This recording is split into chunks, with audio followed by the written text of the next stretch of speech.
Les marchés de l'époque n'étaient guère différents de ceux de la vieille ville de Tunis. Ici, les pêcheurs de Carthage venaient vendre le produit de leur pêche. Les bêtes de boucherie provenaient des environs. De nombreux Carthaginois gardaient les petites pièces, telles que la volaille, pour leur propre consommation. La région était fertile, comme l'illustre un ouvrage punique sur l'agriculture qui a survécu au siècle. Il devait être précieux aux yeux des Romains, puisqu'ils l'ont traduit en latin. Les Carthaginois se nourrissaient principalement de céréales et de pain.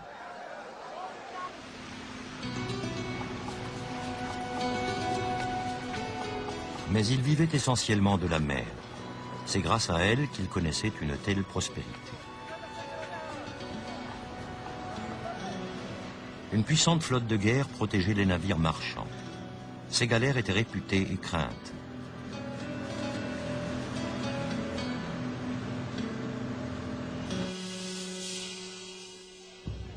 Vue du ciel, la ville antique offrait un spectacle unique.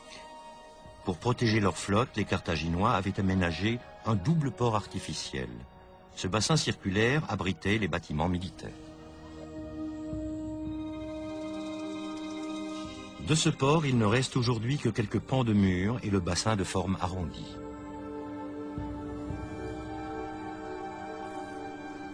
Les historiens grecs et romains nous livrent des témoignages stupéfiants. D'après eux, ce port pouvait lancer l'intégralité de sa flotte en un temps record. Pour s'emparer de Carthage, les Romains ont dû éclaircir ce mystère. Ce port était un endroit très secret.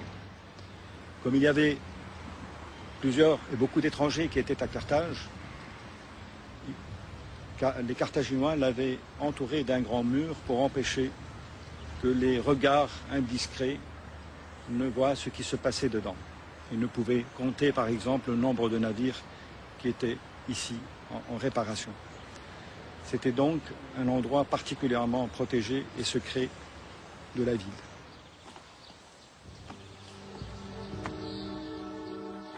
L'île située au centre de la zone portuaire accueillait jadis le siège de l'Amirauté. C'est ici que battait le cœur de la puissance maritime carthaginoise. Et c'est également d'ici que s'est orchestrée la domination de Carthage sur la Méditerranée.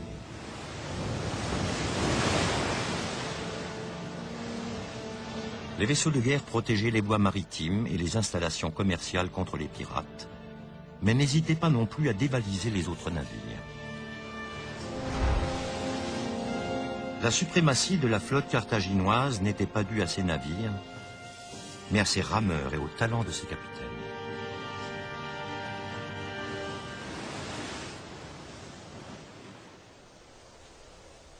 Les archéologues ont pu mettre à jour l'une des 220 rampes capables de libérer les bâtiments de guerre en un temps record.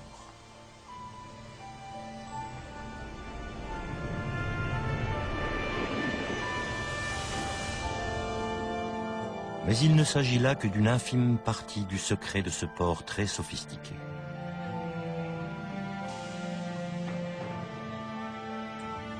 Le port circulaire se trouvait derrière ce bassin rectangulaire réservé aux navires marchands. Il était donc invisible depuis la mer et de surcroît, il était fermé par une porte.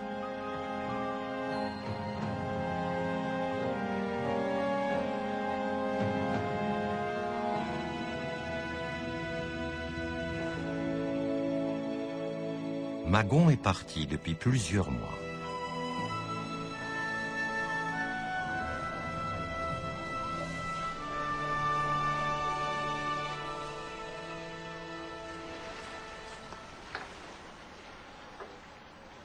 Voici le port de Kélibia, d'origine punique.